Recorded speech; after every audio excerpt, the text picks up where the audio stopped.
Welcome into the Autzen Audibles Podcast. I'm Matt Prehm, Erik Skopil, Jared Mack on the show. Welcome to your Friday edition of the podcast. A little shake up, if you will, of the order of things on the show for the week because of some things that were going on earlier this week, mainly the college football playoff. We've pushed our Pac-12 picks to today, and we're going to combine that with our preview. So we're going to dive right into these picks, guys. It was a good week for all three of us in terms of just picking straight up winners. We all went undefeated. Kudos to us on that one. Let's hope that carries over into this week as well. First on the docket, Arizona goes on the road to Washington State. Cougars have two chances to get bowl eligible. This is one of two. The other is a game against Washington.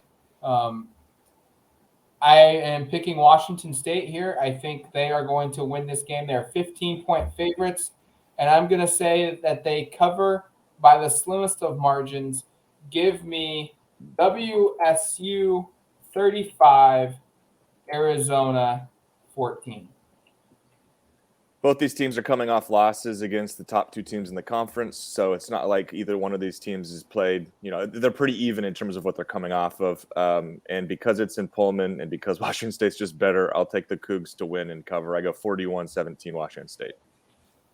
Yeah, I didn't put too much thought into this one. Washington State's just a better team. Arizona has been frisky the last 3 weeks, so I will give them that, including a victory over 13 players that Cal had. So I have Washington State winning 37-18. I think they'll cover it pretty easily. Next game on the docket is a 12 p.m. kick on Saturday. By the way, that Arizona-Washington State game is a Friday game on the Pac-12 network, so that makes no sense. Saturday, the first game of the week, is Washington hitting the road, going to Colorado. Games on the Pac-12 network. Washington is a 6.5-point favorite here. They played Arizona State a lot tougher than expected. They still have a possibility of getting to bowl eligibility. They have to win out. Colorado no longer can make a bowl game. They are 3-7. Give me the upset. I'm going to pick the Buffs here. I don't think they have better talent than Washington, but I'm going to assume that they have better coaching. And that's going to be the difference, aside from it being a home game for Colorado, even if there is a very little home field advantage, if you will. Washington 6.5-point favorites, but I'm going to go Colorado 27, Washington 24. If you told me before the season this was even a pick'em game or I'd have to put much thought into it, I'd be stunned. I am going with Washington. I don't know why, other than maybe it's a reputational pick, and Colorado's been so bad at times this season, it just feels absurd to pick them. But honestly, I get Matt's pick because if you look at what's happened the last month, it seems like Colorado's kind of figured some things out, and Washington's had to fire its coach and has been playing pretty dreadful on offense. I think it's going to be low scoring regardless. Neither of these offenses are great. I go Washington 23-14. I have Washington as well. I think I don't know. I liked how they played last week against Arizona State. I think coaching towards the end of the game really killed them. They still covered somehow, so that's a nice thing to note. But yeah, I don't really have any faith in Colorado. I think Washington's just far superior. I think their defense is really going to hold Colorado at bay. I don't know. I think Washington might have a good week. So I have Washington winning 31-20 over Colorado. Next game on the docket, 1 p.m. on Fox. UCLA goes to USC. And this is a UCLA team that's now become bowl eligible. They're 6-4. USC has a bye week, essentially, because their game against Cal last week got canceled. So they're coming off a week in which they didn't play. They're 4-5. They're still eligible to make a bowl game. I mean, they could finish the year, as crazy as it sounds, 7-5, and win a bowl game and be 8-5, which is kind of nuts considering how bad USC has been all season. The Bruins only a 3-point favorite in this football game.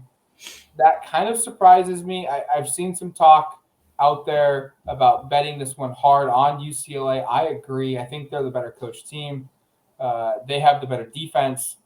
They probably have the better quarterback, but that's not really saying too much. And I just don't trust USC's offense without Drake London. So give me UCLA winning this football game 30-24. I've grossly over-respected USC all season. I was just looking back at some of the picks I've made. That ends here. I don't believe in them. I don't think that they really have shown a whole lot of fight the last 2 or 3 games. Obviously, last week, who knows, because it was COVID related. Maybe that was a big week to get everything kind of sorted out, but I just don't see it. So I have UCLA winning, and we should note, like, for me, I think part of it is if Chip Kelly wins out and they get to 8 regular season wins, he secures his job. And as we've established before, this is a Chip Kelly friendly podcast, at least for me. So I'm kind of maybe a little bit of rooting interest here that UCLA wins and wins convincingly. So I have the Bruins winning 41-23 in a game where there's no doubt which team in LA is better this year. I don't think there's much doubt in LA which team is better. I think it's UCLA. I don't really think it's close. I love this game. Watched it basically every year of my life.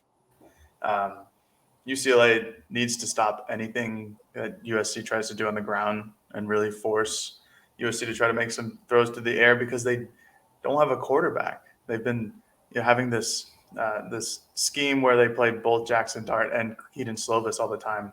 So I do think if USC says, hey, we're going to play one dude this entire game, that might actually help their offense. But I still think UCLA is the more talented team. They're the better coach team. They have the better defense. And with that, I have UCLA winning 42-30. I think it'll be a high-scoring one. By the way, I didn't really realize these two teams were playing until yesterday when I was looking at the games of the week. Like, there's literally no hype at all. No, nor should there be, though. Yeah, I agree. But, like, it's just sad that this is a game that should always be must-see TV, and it's not even being discussed. I feel Matt, I feel the exact same way about the next game we're about to talk about. Cal at Stanford, 4:00 on the Pac-12 networks. Cal is 3-6. Stanford's 3-7. Cal has to win out. They have to win this game. I think they play UCLA next week, and then they've got to play USC the Saturday after the Pac-12 championship game to be bowl eligible. Tough sledding for the Bears to do that. I think they've unfortunately kind of had their season ruined because of some crazy health protocols, COVID protocols by the city of Berkeley. I think they're the better team than Stanford. Stanford's been pretty beat up. Cal is a 1.5-point favorite on the road. I'm going to pick Cal, but I don't really have a lot of confidence in either team, honestly, winning this game, which is impossible to happen. I just don't like either team. And so it's going to be kind of ugly. It's going to be nasty. It's not going to be an attractive game to watch. Give me Cal 27, Stanford 23. I wrote my notes here. WTF. That's just the first thing I wrote. Like, I don't know what to do with this game. It looks like both Garbers and McKee are playing in this one. So you're going to have the best quarterbacks, which is good, I guess. Cal, I don't even know what to make of Cal, given like they could suddenly pop up on Friday. I guess it's coming up that the show's released, like that they're not playing or that a third of the roster is again not available. Right. So, and I guess I should also note, like, there was a little bit of me that said it would really be a bummer if Oregon's only loss on the season was to a team that lost its final 7 games of the year. Yeah. So I'm going Stanford. Hopeful Erik is hoping that Stanford shows a little bit of life here and that they are able to beat their rival. These games are always competitive. McKee playing gives me a little hope the Cardinal can do it. I got Stanford 34-28, and that way we don't look at this season and say Oregon's one loss was to a team that lost like every single game for the last 2 months of the season, because that's just a miserable way to frame a season. Similar to you, Erik, I wrote down first 2 things I wrote down were IDK and weird game. I don't know. I don't know, man. These 2 teams are – I have no idea where to actually think about them. Both of them have been roughed up. Cal had a million people out against Arizona and lost, and then didn't play last week because of COVID protocols. And Stanford's been terrible, so that's not good. This one was just a gut feeling, and I have Cal winning 27-21. I don't expect it to be nice. I expect it to be a really gross, ugly game, and one that I do not anticipate watching a single moment of. That's kind of mean. It's true. It's true though. That's true. You want to watch it, Matt? You want to watch? We're going to be busy with our game that we have to cover here. Have to cover. Even if I wasn't. All right. The next game is the last game of the day in the conference, and that is, I think this is a very sneaky game for a lot of different reasons. Arizona State at 7-3 goes on the road to Oregon State. Beavers playing their last home game of the season. They're at 6-4. They've now become bowl eligible. ASU 3-point favorite in this football game, and I have been burned a ton of times by Oregon State. I think they have missed an opportunity to really have a strong season. I think they should be 8-2 right now and not 6-4. And we would be talking about a top 25 OSU team in this one. And if they had won, maybe a top 15 OSU team going into Oregon, hosting Oregon State next week. But they have missed opportunities. I do think they are capable of winning this football game. I'm going to pick the upset. This is the only upset I'm picking of the entire week. I don't know what it is. I think it's something about Oregon State playing at home in these types of big games. They can't beat the bottom dwellers, but they can certainly beat the better programs in the conference this season for whatever reason. So I think Jonathan Smith dials up a good game plan, and Chance Nolan for the Oregon State has a good game. BJ Baylor dominates on the run game here as well. And they make just enough plays to walk out of Corvallis with a 31-28 victory. Oregon State is 3-0 at home in Pac-12 play, 1-3 on the road in Pac-12 play. This is a home game. I'm siding with Oregon State. I also will say Arizona State is so hard to predict because, yes. I mean, you think about the two games they've just played with Washington State and Washington recently. Washington State, they totally crap the bed in the first half. They turn it over basically every time. They get blown off their own turf. And then they go to Seattle and play a team that doesn't even have a head coach, really. And it's really competitive until the last – like there's an onside kick at the end of the game they have to sweat in a game that they should win by a lot. And I just don't really know if I believe in the Herm Edwards coached Sun Devils right now. Right. So I'm going maybe against the better team because I think Arizona State's a more talented team. But I'm going Oregon State 31-27, very similar score to what Matt just gave. I have never believed in the Herm Edwards coached Arizona State Sun Devils. I don't think he's a good coach. But that being said, I've got Arizona State to win. I don't know why, but here I am again giving Arizona State the benefit of the doubt. I have them winning 35-28. I think their rush defense is stout enough where Oregon State will have a hard time running the ball just like at will. And they're going to need Chance Nolan to show up, and I'm betting that he does not. So I will take the Sun Devils, and maybe they'll throw for over 100 yards this time. All right, let's get to the game that we cover the most on this podcast, or the team that we cover the most, and that is the Oregon Ducks. They go to Utah now. 4:30 kick on ABC. This is a big football game. And we've got Sean McDonough, Todd Blackledge, Molly McGrath calling the game. So no Rod Gilmore, guys. No Rod Gilmore. So, and it sounds like we're also getting good quality TV trucks for this one as well. So we'll be able to actually see this game play out in HD fashion. Sweet. What a wild idea. Utah is a slight favorite in this game, and the line has never really moved off of that. I'm kind of curious. Let's start there. Is that surprising at all in this game, considering Oregon's the number 3 team in the country? They've lost one game all year, and yet they're a 3-point underdog on the road against a 3-loss Utah team.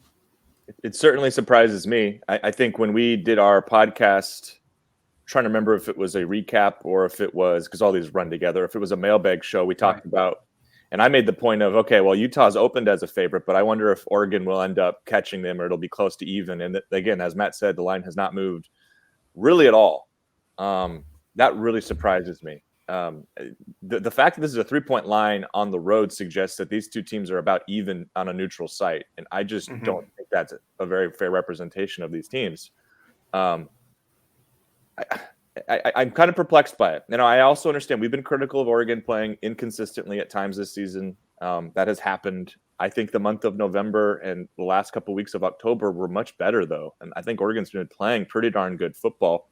And there is a certain level of disrespect with what we're seeing here with the line. I don't think there's any question about that. I would have expected there'd be some late money coming in on Oregon. Maybe that'll still happen. We're recording this on Thursday. Maybe by Saturday when the game kicks off, we look up and it's closer to even. I also think part of the reason for that line is just because of what the national narrative is, which is there is an expectation Oregon's going to lose this game.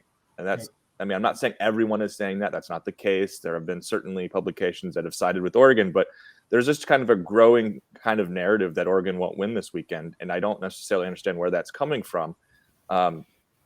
Oregon and Utah have played in 2019 in a similar situation. Oregon routed them that day, and if you look at this year's team, Oregon's been playing, I would say, better football, like pretty objectively the last 2 or 3 games. And now I know Utah clobbered Stanford. There were some circumstances around that. And I don't know if they're trying to do this. Well, you using a common opponent here, and Oregon lost to Stanford, and Utah beat Stanford by 40 points. But those teams are drastically different, and the circumstances are drastically different around those 2 games. David Shaw has had an inverse this season. Usually Shaw's teams get hot in November, and they played really well. It's been the opposite this year. They've fallen apart. Injuries have played to deal with that. I think just a lack of talent overall, depth has played a role in that.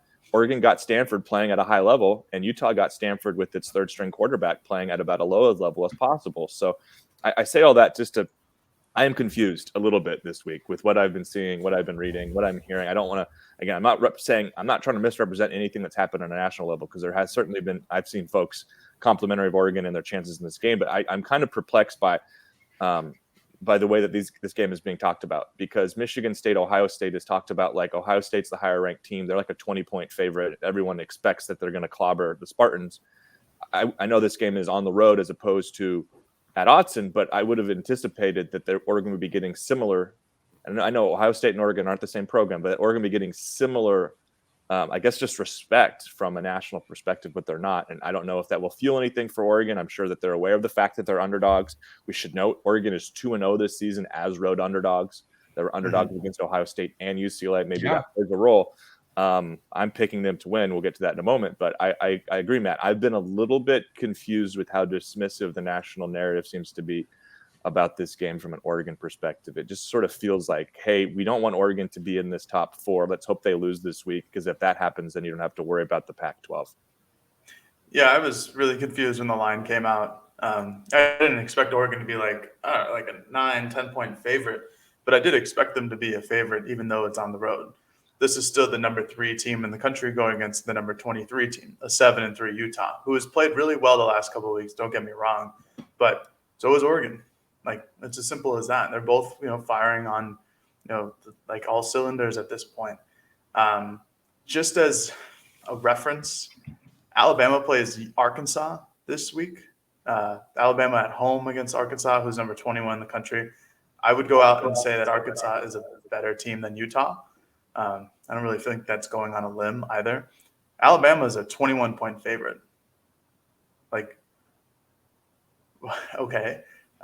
It still doesn't make any sense to me that Oregon's not at least somewhat of a favorite. And to Erik's point, like the national narrative and intention is that Oregon has to play Utah twice in the last 3 weeks of the year, which every day it looks like that more and more, and that's going to be the case. But everybody just expects Oregon to lose one of those games, and it looks like they expect them to lose this game and win the Pac-12 championship. It's a very strange thing. I don't know where this is really coming from. Obviously, Oregon has played up and down this year. The loss to Stanford is really bad, not just pretty bad, going at this point in the season. And they're not the flashy team. They are not going to outscore teams like the bottom dwellers of the Pac-12, like Cal or Colorado or Arizona by 45, like Alabama would, like Georgia would, like Ohio State would. But that's just how they play their offense. They're just not going to score that many points to begin with most weeks, almost every single week. But what they do is that they win games. And we'll get to our predictions later. I do have Oregon winning as well. These are two similar teams. Eric, I know you wrote a column or an article this week on duckterry.com talking about how the offenses for Utah and Oregon are rather similar. Run heavy with a game-managing quarterback. And the difference is that, Oregon continues to win at a higher level than Utah. And for that, I'm still perplexed as to why the line is Utah -3. I know it's away, but even still, this is a number 3 team going on the road to the number 23 team. I don't think they should be favored that much. I think this is a byproduct of Oregon not winning any games really up until this point, besides the Colorado one in blowout fashion. Like you've kind of created some doubt, and it's kind of amplified for unfair reasons. And here we are, with Oregon being a 3-point underdog. I mean, they're facing. This is who Oregon is as an offense right now. Okay, they are the 21st best scoring offense in the country. They are, I believe, the second best scoring offense in the conference. Yes. From a rushing perspective, they are 11th in the country. They are the 11th best rushing offense in the country. Now you go per average or per carry average, and they jump all the way up to 6. Now Utah is 4, but we're talking about one of the best rushing teams, one of the best scoring teams in the country, and they're going up against a Utah team that traditionally is good defensively, and more often than not, they are an elite team defensively. That is not the case this season. From a scoring perspective, they are ranked 53rd in the country in points allowed. From a rushing defensive standpoint, they are, I had them here, they're 55th in the country in yards allowed per game. Now you want to shift it to an average perspective here. They're somewhere in the 40s. Or sorry, I missed it. 56, or even worse. So Oregon's strength here is their bread and butter is their run game, and Utah traditionally is very stout against the run. They are a team that plays a very similar style to Oregon. Hey, let's run the football. Let's play lights out defense, and they'll score field goals or not score at all. We'll score touchdowns, and we'll win the game 28-20, and we'll walk out with a good win. This isn't that type of a team for Utah, at least what they've shown to date. You can run on this team. You can see some success on this team, and I think we're going to see this Oregon offense try and do that, especially because we need to talk about this as well. Johnny Johnson's status to play in this game is unknown. We've not seen him walk out of practice. I think all three of us would be pretty surprised if he plays on Saturday against Utah. And then his replacement, Micah Pittman, has gone up and left the program this week because he's unhappy with his role and how he's been used. And we can talk about how silly of a comment that is, in my opinion, when the guy you're going to be thrust into a bigger role now. He's no longer a part of this team. And so I think with some issues of depth at receiver and the ability to run the football and Utah's inability to be an elite team to stop it, I think we could see a big game on the ground, or at least Oregon try to accomplish that. Absolutely. I mean, that's what these two teams are. And I think that's what you're going to see is Oregon try to establish the ground game. And if they succeed, which they've done a really good job of late, last 3 games over 250 yards, that's not easy to do against anybody. They succeed. I just don't see how they don't win this game pretty decisively. Part of me does feel like there's a chance this game plays out similar to the 2019 Pac-12 championship game, where the narrative for whatever reason all week is Oregon's unlikely to win the game. And then not only does Oregon win, but they win pretty decisively. this Oregon team is in certain instances is better than that 2019 team on offense in terms of running the football. I think this offensive line is really good. In Utah, like Matt said, their defensive line is not quite what they've been recently. They've got great linebackers. They are really disruptive in terms of forcing tackles for loss and sacks. They're way ahead of everybody in the conference in those statistics. So if this does become a game where Oregon is forced to throw the football and is forced to try to beat them that way, that could get a little bit hairy because I think Utah can get to the quarterback. But I also say, like, I'm just not all that confident Utah's going to stop Oregon on the ground. I mean, the 3 losses this year, they've allowed over 200 yards rushing. And they gave up 260 yards rushing against Oregon State.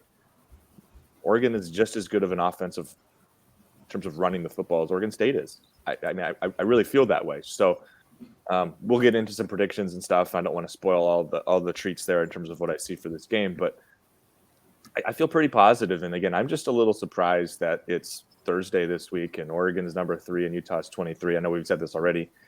And that there seems to be a sense nationally that Oregon is unlikely to win this game because I feel quite the opposite, frankly. And I think part of it might be just because the scoreboard has not always been overly indicative of how dominant Oregon has been, Yes. right? So like even the Washington game and the Washington State game, and I'll even include the Colorado and UCLA games where Oregon was up by quite a bit more late in those games or had an opportunity to extend them. But the opponent, for whatever reason, and I think you can go back to the UCLA game, self-inflicted wounds, 2 turnovers set up UCLA to make it closer. Colorado, an injury to Steve Stevens. Now you have Brian Addison out there, and they just pick on him the entire second half. And they're also playing reserves at points in the second half. They close the gap. The Washington game should have been closer. There are a couple calls that weren't made correctly. It was also in inclement weather. And then this Washington State game, Oregon was up 21 points with 9 seconds to play before a Washington State touchdown, and said it looks like it's 14. There is a world here where I think that people are a little bit more appreciative of what Oregon has done this year, especially the last 4 weeks, and that shifts the narrative. But again, if you're just kind of scoreboard watching, which it seems like what's going on a lot of the time here, and I understand that because when you're covering a team that isn't the school you're discussing, or you're a national reporter and you're asked to cover 40, 50 teams, it's hard to kind of parse through it all. I just think that Oregon's being a little bit slighted in terms of how it's being represented right now. And it seems like it's almost just it fits the narrative of Oregon doesn't belong. They're going to lose. They're not going to be in this. Ohio State's outplayed Oregon since that game. Oregon's not very good. That was a lucky win. That win shouldn't have happened. And all of that feels very convenient to me right now. And I just get a sense that the last thing ESPN and some of these teams that cover, that broadcast the college football playoff want is Oregon to be there. And it feels very easy that if Oregon loses one of these 2 games, obviously one of these 3, but if it loses to Utah one of these times, that's not the case. And there's somewhat of a rooting interest, it seems like, for that to be what happens. I have the same feelings on how this game will play out, Eric, like you do, where you compared it to the 2019 Pac-12 championship game.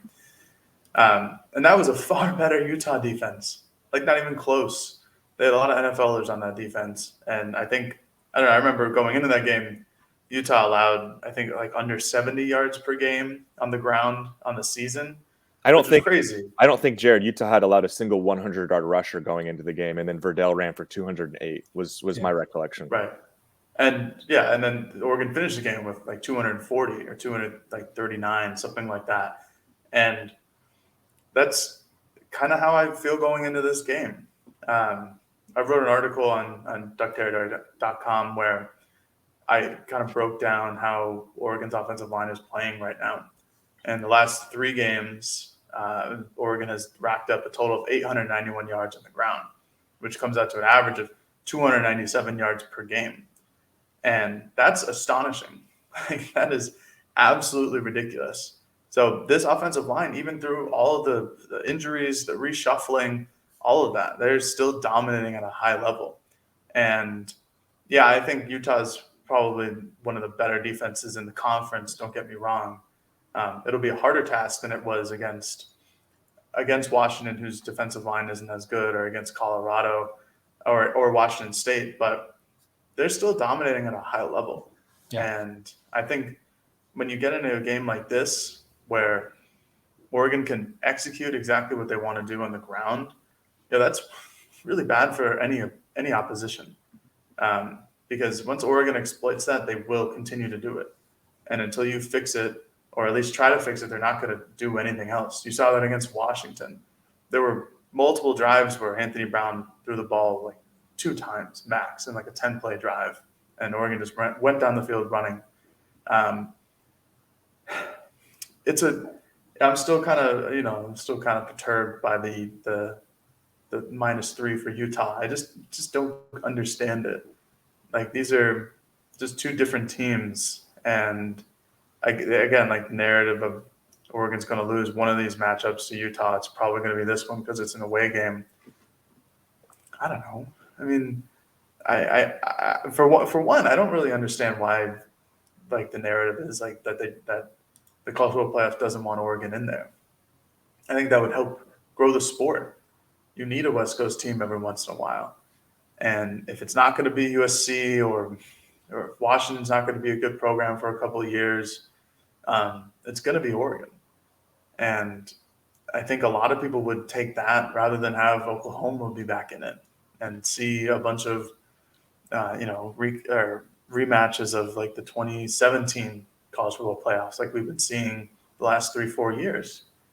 And I don't know where to go. Like, I still think that Oregon's ground offense is going to be just such a big factor. And obviously Utah is going to prep for that. They're going to do everything they can. But, with how well Oregon's offensive line is playing right now in run block and pass blocking, I think that's going to be the huge decisive factor. If that Oregon can establish the run right away with Dye, with Cardwell, whoever it is, with Anthony Brown, I think that'll be how the game plays out. You'll see that in the first quarter. I think it's notable that every time Oregon plays in these, like, from an outside the program perspective, big football games, Ohio State this year, UCLA this season, you look at Washington this season, they don't get blown out. They haven't won every single one of them, but it feels like Oregon plays its best football, its better games of the year in these types of moments. And oftentimes they win these games. And I just feel like this is maybe I'm way overconfident in this team, but I just feel like this is one of those moments where Mario Cristobal is being told his team isn't good enough. Everyone's doubting him when they've got a number 3 next to their name. They're playing on primetime TV on a channel everyone in the country will get against a solid, really good opponent. And it just feels like this is going to be one of those games where they're going to come out and they're going to play an A-level performance, and they're going to look good. We've seen it time and time again. And I do – the only concern I do have is Cameron Rising at quarterback. I think Tim DeRuyter said it perfectly. Like, he's not this uber athlete. He just somehow figures out how to get plays done. And Mario Cristobal talked about how he has a really good ability to not turn the football over. Eric, you asked this question about how he doesn't turn the ball over and he doesn't make mistakes. And I think if Cameron Rising comes out and he doesn't have to have his best game of his career, but if he has one of his better games of his career and has a performance where he's lights out, that creates issues because then Oregon has to worry about the run and the pass. Basically what I'm saying is if Oregon can make Utah one-dimensional, and part of that could be by Oregon scoring, 3 or 4 times in a row on its first few possessions of the game to force Utah to be one-dimensional. But if Utah is consistent with the run and their pass, I think that could be some issues for Oregon's defense because they are banged up. Steve Stevens probably will not be playing in this game. I do think they have some depth issues in the secondary. And Cam Rising has shown that he can make you pay if you give him the opportunity to. Yeah, no, I mean, I don't want to disrespect Utah at all. I mean, they've got a talented team. I think Cameron Rising is a good dual threat quarterback. He's not a great athlete, like you said, but he's physical and he's willing to run the football. He doesn't have the straight line speed that maybe an Anthony Brown does or the same kind of vision. I'm not suggesting he's on Brown's level, because I think Brown is, frankly, one of the best quarterbacks from a rushing perspective Oregon has ever had. I mean, Marcus Mariota is obviously always going to be the GOAT in that conversation, but I think Anthony Brown this season is proving to be one of the better, in that discussion to be after Marcus on a list. If you're just looking at rushing quarterbacks, Cameron Rising's not that, but he's similar in terms of his ability and willingness to run, and he's pretty effective throwing the football.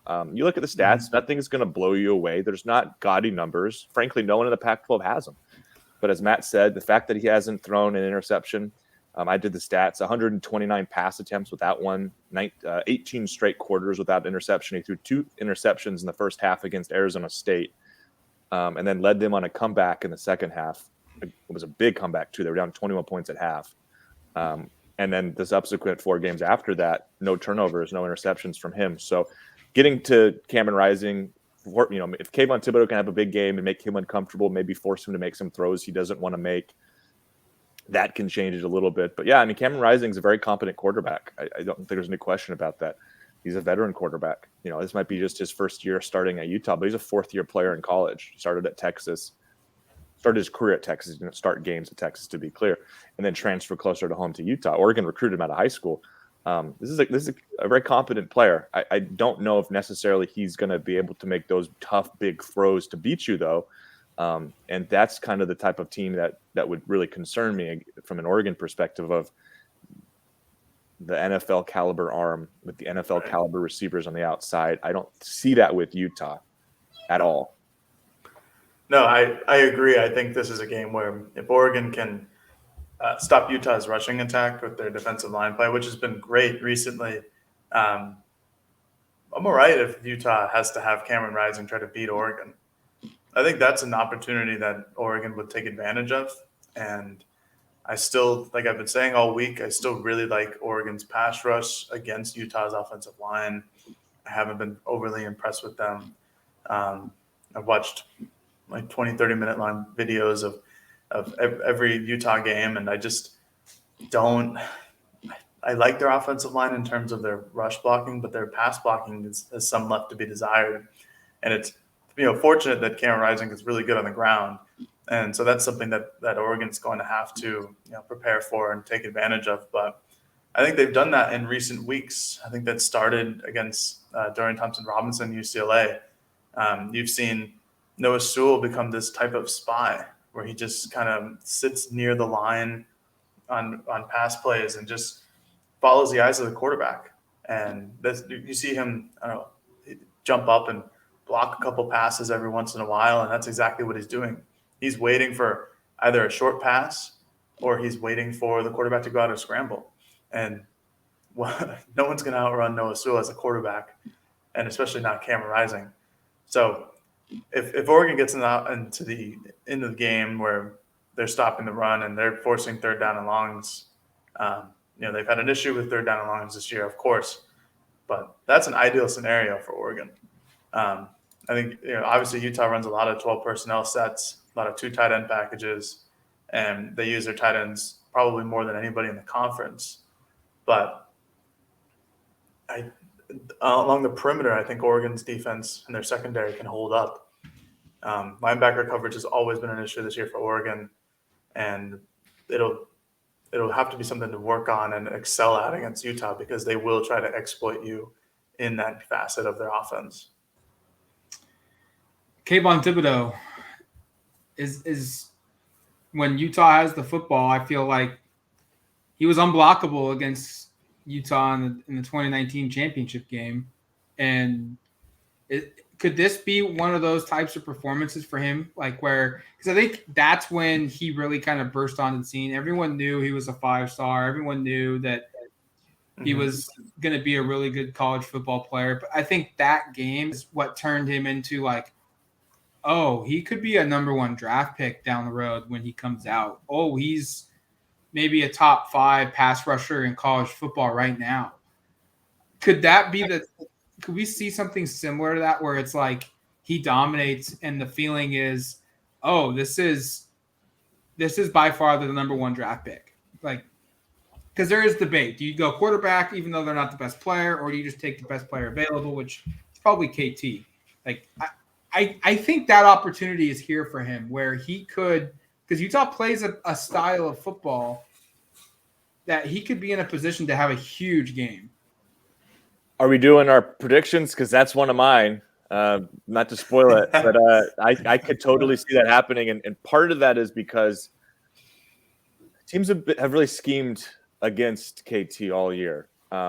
And they've done it in a variety of ways, whether it is bring extra people over there, ensure that your tight ends and linebackers, your running backs are helping out, chipping, double teaming, triple teaming him.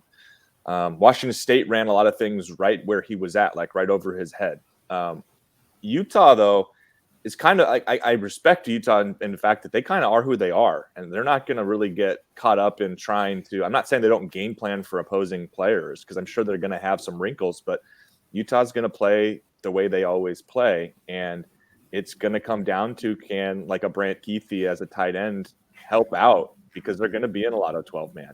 And how do these tackles for Utah hold up? I mean, we just saw Kayvon Thibodeau against Abe Lucas for Washington State, who's arguably, I don't know, the best left tackle, one of the best left tackles in the Pac-12, and Thibodeau got a couple sacks against him. Utah doesn't have that same caliber of offensive tackle. I should note, and this is going to be something to watch, is Utah is the best in the conference in protecting their quarterback. They've only allowed 10 sacks all season. It's a pretty darn good stat in 10 games. At the same time, they haven't faced a Kayvon Thibodeau yet. And I mentioned it earlier in the week that I think Oregon's run offense is it's independent of the opposition in terms of its ability to have success. I feel the same way about Kayvon Thibodeau against 99% of college football offensive tackles. There's going to be a couple of guys out there, like if Oregon plays Alabama, there's a pretty good left tackle there you don't want to mess with. I'm sure there are others out there that I'm not aware of, or that people will be screaming at they're screaming at me going, oh, you think about this guy. Most of the time, Thibodeau is going to have the edge, and I think he will on Saturday again. I think I'll have the edge too. Before we get to our predictions, I would pay to see Evan Neal versus KT. That'd be a lot of fun. Let's go into our picks. I'll start first with some individual offensive stuff. I think we've talked a lot about this week the run game, the last couple of weeks with the run game. I'm going to go with Travis Dye, and I think he is going to have a big game on the ground. I think he's also just going to have a big game in general. And so I'm going to say he has a 200 all-purpose yardage performance on this stage. And I think he's going to have a performance that cements him as the Pac-12 Offensive Player of the Year. We've done a lot about him. He's had a lot of big games. This is going to be another one. 200 all-purpose yards. And I'll even throw in he scores 2 touchdowns. I like that. Make the degree of difficulty more difficult on yourself there, Matt. Just throw in more touchdowns. I am in lockstep with you. CJ Verdell had his big moment against Utah in the Pac-12 championship in 2019. I think Travis Dye has his against Utah on Saturday. I didn't go all purpose. I didn't talk touchdowns, in part because I got bit on this a couple weeks ago where I tried to go a bunch of 200 yards and touchdowns, and I got the 200 yards but didn't get the touchdown, so I didn't get myself the point. So I'm battling here for perfection this week. I want to go 5 for 5, and I was 4 for 5 last week. I think Travis Dye runs for his second highest rushing output of the season. Currently, that's 145 yards against California. So anything 146 or above hits. So basically, I think he runs for at least 150 yards. I'm going away from the rushing attack. That was too obvious of a thing. With Michael Pittman gone and Johnny Johnson probably not playing, I'd be stunned if he did. I think this is going to be the Jalen Red game. Ooh. We have not seen a lot from Jalen Red as we have in years past at his time at Oregon. I think this is it. I think he provides a mismatch almost all the time on the field. I think Oregon will look to get Anthony Brown involved early. I think they need to get him up in a rhythm before they start attacking on the ground. And with that, I have Jalen Red having 5 receptions, 60-plus yards, and at least 1 touchdown. offensive individual or offensive team drill here, or team stat. Wow, team drill. I meant practice apparently. Oregon, I think has I think this is going to be a run game with the fact that Utah is a little susceptible to being run on. I think the Johnny Johnson injury, the Micah Pittman departure has created a little bit of depth concern at that spot. I think Devin Williams, Troy Franklin, Jalen Redd, Chris Hudson, Dante Thornton are very, very capable. Really, a really good core group of guys. But there's not a lot of them left because of injury, because of departure. And so I think this is going to be one in which Oregon leans on the run game. They're going to go over 300 yards rushing for almost the third time in four games. Give me 300 yards rushing on the ground for Oregon's offense between Travis Dye, Anthony Brown, Byron Cardwell, maybe even Seven McGee. I just think this is going to be one of their better performances all the way around. Yeah, I'm similar prediction here. I've been hitting this 200 or more yards thing every week from a team rushing perspective, and they've been hitting 300. So I'm upping it to 250, not quite to the level that Matt is predicting, but I wouldn't be surprised if it gets there. Honestly, that'd be 3 straight 300-yard rushing games, which, gosh, I'd love to know some data on that. When was the last time Oregon has had 300 rushing yards in 3 consecutive weeks? That's got to be, I'm guessing, Chip Kelly era, maybe Mark Helfrich with Marcus Mariota era. I don't know. I'd probably have to go back and look through that, as I do think that's a possibility.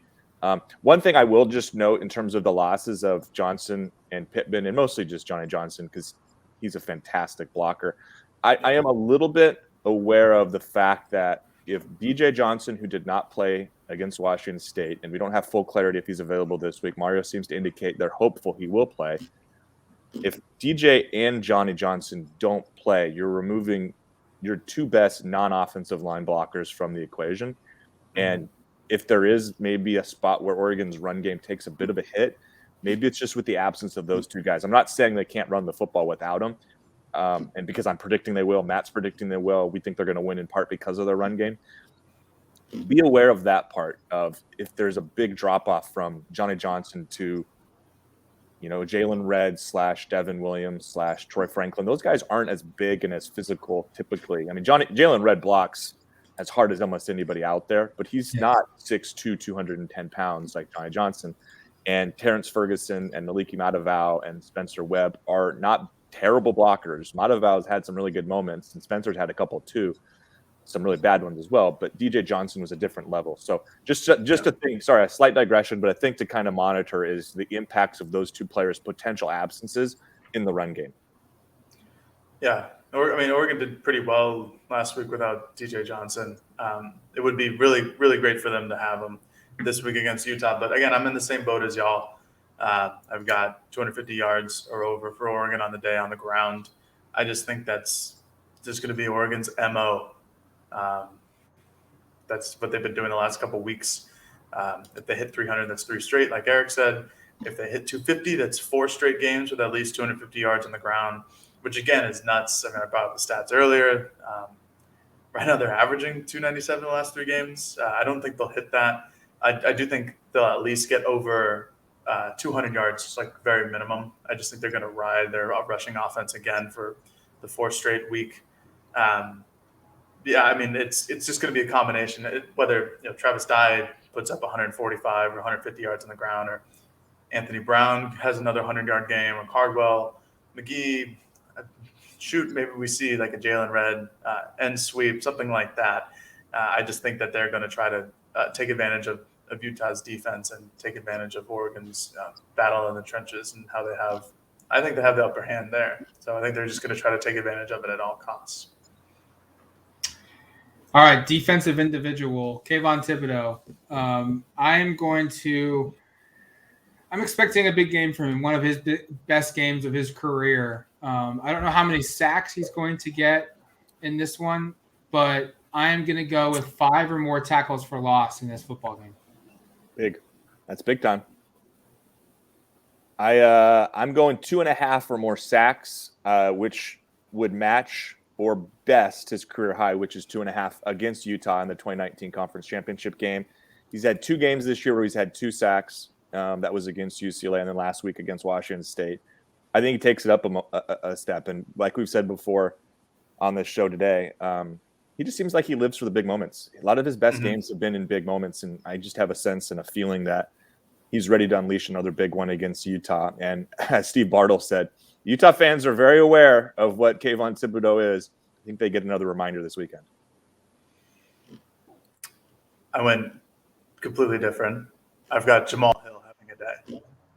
I think Utah is going to go after their tight end advantage, and Jamal Hill is going to be – him and Jordan Apple are going to be that matchup. I have Jamal Hill finishing with 6+ tackles and an interception. I think that's going to be something where the ball is batted at the line, and Jamal Hill happens to be at the right place at the right time. I expect Oregon to be really active on their defensive front, trying to get their hands up. I think Rising has some susceptibility of getting his passes blocked down, and Oregon's been pretty good with that all year long, just like a sneaky thing that their defense has been doing. So give me Jamal Hill 6+ tackles and a pick. Team pick here. Utah has done a very good job of protecting the football, not turning the ball over. I think Oregon has some opportunistic moments, in part because of the pass rush that they're going to face. If they can get Utah into some 2nd and longs, 3rd and longs, we're going to see some turnovers. It could be strip sacks. It could be passes being deflected by Noah Sewell and a DB intercepting it. Or it could just be a DB making a great read like a Verone McKinley and getting an interception. I think Oregon does a really good job defensively in this football game. I think they have by far the better athlete in this matchup, Utah offense versus Oregon defense. And that's going to result in 2 turnovers by Oregon's defense in this football game. I kind of like the narrative we're creating here, and I hadn't really thought about it with Noah Sewell's deflections finally resulting in an interception. He's got 5 pass deflections this season. None of them have been picked off. Like, wouldn't it be kind of fitting with his homecoming? Yeah. Maybe he knocks one into the air and someone picks it, or maybe he just grabs one finally, I mean, he's been in so many spots. I was looking at the data here. He's 12th in the conference in pass breakups with 5, which is pretty impressive. As a linebacker. At that spot, yeah. I mean, we talked about Isaac Slade-Matauatia and kind of the hole he left in coverage, and part of it was he just got his hands on a lot of balls. I think he had like 12 in 2019 or 10. I know he led the team. Sewell's kind of filled in there. I'm not going that route for this one. I am going, again, this game comes down to the trenches. I think Oregon runs for 250 more yards on the ground, and I think they hold Utah at half of their season rushing average output, and they average 215 per game. So I have Utah running for 108 or fewer yards in this game. I think Oregon's defense clamps them down. Utah has run for more than 108 yards in every game besides the San Diego State game, where they ran for 70 yards and lost. I know this is a different Utah team. Tavion Thomas is now playing at running back. Cam Rising is now playing at quarterback. These are guys that were not playing big snaps or at all really at that time in the season against San Diego State. But I think Oregon's defense is a defense that Utah just frankly hasn't played a team quite like it. And I think Oregon's defense is going to really shut down this rush attack and force Cam Rising to win through the air. And I think they'll do that. And again, statistically, Oregon, if this happens, would be, I think, 3 straight games under 108 yards in the last 3, because they really did a good job of bottling up both Washington State and Washington. I went with a defensive hold under a certain yardage as well. I have Oregon holding Utah under 350 total yards of offense. That may seem like a lot, but Utah's been really good for 6-7 weeks now in terms of their offensive production. I thought about making the line at 300, but that's barely happened with Utah. I believe it happened against CSU as well. The last time they were held under 351 yards, to be specific, was September 25th in a win against Washington State, where they had exactly 350 yards. I just think Oregon's defense is really firing right now. I think they're playing really well. I think their second half adjustments the last couple of weeks have been great. I I think the Colorado game is a bit of an outlier just because of Colorado's picking on Brian Addison for the entire second half. And Brian's a good player, certainly. He's better suited to play like that high safety in a dime package rather than all like on the field at all plays. Colorado took advantage of that. That's exactly what you should do. But Jordan Happel's in that spot now. They've been playing Dante Manning as well in the second at safety at the star position. That's something to keep an eye out as well. But I think Oregon's defensive line causes enough havoc, whether that's Dorless, Popo, KT, maybe a Jason Jones sighting again. I think they're going to hold Utah under 350 total yards for the game. I like that. I like that a lot. All right, let's get to score predictions here. I've gone back and forth on this. I think Oregon wins, but it's the margin that I've gone back and forth on. I've said it, and so I'm going to kind of ride with it here a little bit. I think Oregon wins convincingly, and I think it's the only pause I have is I kind of feel Eric's going to get a good chuckle out of this. I kind of feel the same way I did about the Fiesta Bowl last year. Everything on paper just screams Oregon. And I have a hard time going against that, even though it burned me last time in that Fiesta Bowl game.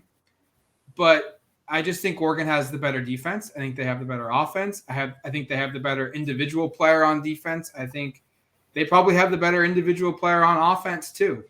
And so everything just points to this team winning, and it's going to be close throughout. I think Oregon may tack on a late touchdown to make it feel like a bigger win than it really was. But I think Oregon goes to Utah, wins 34-20. Yeah, Matt and I are not fan favorites in Ames, Iowa still for our dismissive podcast about the Cyclones. We heard more after that from an opposing fan base from any podcast ever. Shout out to Ames. Shout out to Ames. Matt, we have a very similar prediction on score. What a shocker that is. I think we see this game similar. I'm kind of also restraining myself from really picking a more lopsided win because I thought about it, and because I just think that there's something kind of feels similar to that Pac-12 championship game in 19. It really does, where there's just a sense that Utah, because of whatever reason, is just superior to Oregon. And yet these two teams, and again, Jared mentioned it earlier, I wrote a story on the site talking about how they kind of mirror each other in a lot of ways. These teams are very similar, and I just think Oregon is better at almost every one of these areas that these two quote-unquote strengths are. Like, it's strength on strength, and I think Oregon's just a little stronger across the board in most of these areas. So I have Oregon winning. I have Oregon winning 31-20. I think it's a relatively low-scoring first half, and the second half picks up a little bit as Oregon gets its run game even kind of more involved, and maybe Utah has a little bit of success throwing it. But I have Oregon winning by 11 points, and I think hopefully announcing themselves as more legitimate than what the suggestion nationally seems to be. The funny part about this is you can build up Utah all week as being a team that's going to beat Oregon. And even if Oregon does beat Utah and win by 11 points or 14 points, like Matt and I are suggesting, you can then be dismissive of it and say, well, they only beat the number 23 ranked team in the country who has 4 losses by 11 or 14 points. And I kind of suspect that'll be a narrative some people pick up regardless of the outcome. You're not wrong. I haven't thought about that one, but that's probably what's going to happen. I have Oregon winning. I don't think that they'll win by over 10 points. They very rarely do that. I still think Utah is a very talented team. I still think Utah has the capability of winning this game in general. But I do think the strength on strengths, Oregon's strength is just better than Utah's. I think they have more talent on both ends of the field. I think they have more talent in their strengths. Like Oregon's offensive line, I think, can handle Utah's defensive front. I think Oregon's defensive front can handle Utah's offensive front. I think quarterback is basically a wash. Utah's secondary has been really good in years past. I think they're good this year, but I don't think they're nearly as good as they have been in 2019. I hate to keep going back to that game, but that's obviously the last time these two teams have played. 2020 they didn't play, and that 2 years is a long time in football. A lot of people who were on both those teams are gone now, but Oregon, you could argue that this team is more talented than that 2019 team.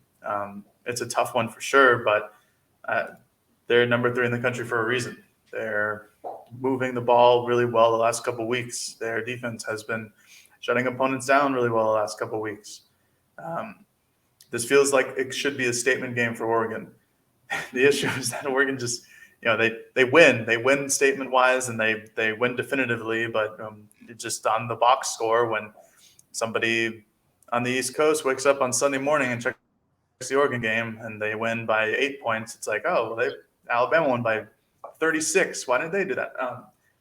But I still think they're going to win decisively. I have them winning 34-28. I think it's going to be a close game throughout. I think it's going to be an intense game. I'm really excited to go to Salt Lake City and watch it. I think it's just going to be two talented football teams that go at each other, but I think Oregon's going to win, and I think they're going to be in control of the game for a long portion. Should be a fun fourth quarter. It's going to do it for us here on the Autzen Audibles Podcast. A little bit longer edition of the show, but hopefully you guys enjoyed it. Next time you hear from us, we will be doing a post-game reaction from Salt Lake City. Jared and Erik will be there covering this game in person, and I will be manning the fort back home here in Eugene. So until Saturday night, Sunday morning, you've been listening to the Autzen Audibles Podcast. Talk to you later, folks.